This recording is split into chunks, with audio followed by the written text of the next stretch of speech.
Climate change is packing a punch in America's heartland. Most of the Midwest is abnormally dry. They're showing up the worst I've ever seen. Farmer Brandon Walter sees it in his fields. Not getting rain. These dry, damaged corn crops add up to big financial losses for him. There's going to be a lot of this that's going to yield nothing.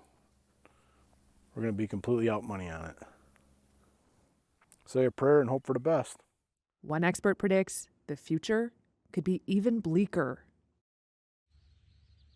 Walter farms about 1,000 acres of corn and soybeans about 75 miles northwest of Chicago.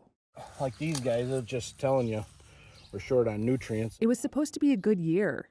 These should be a heck of a lot taller than 6 feet tall and tasseling, I know that. Last year, Illinois counties led the country in soybean yields and corn production. That's according to the country's agriculture department, which projected record yields for both this year. But farmers are battling drought instead. To be truthful, of all the things, I think it's the mental stress that hurts us the most as farmers. It's always in the back of your mind. It's just what's going to happen. This could be a loss here. Dan Ziller is the president of the county's Farm Bureau. A sad thing to look at. And says Walter is hardly alone. There's a whole lot at risk here this year. I mean, the crop that the American farmer put in the ground this year is the most expensive crop we've ever put in the ground. Inputs were just extremely high this year.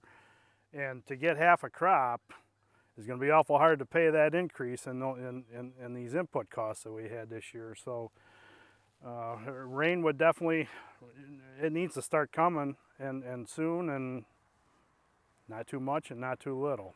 It's a similar story throughout the region.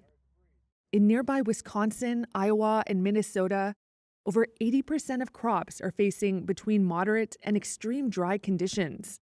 In Missouri, drought's impacting 90% of the state. We will see well below normal crop yield. Trent Ford is the authority on climate science in Illinois. He says drought, combined with erratic heavy rainfall, is likely to continue in the future because of global warming.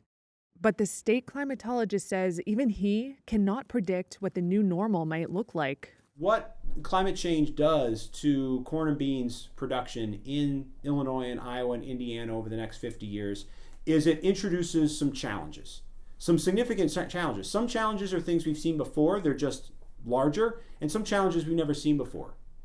And some of these challenges, we don't even know what they're going to look like until they come upon us.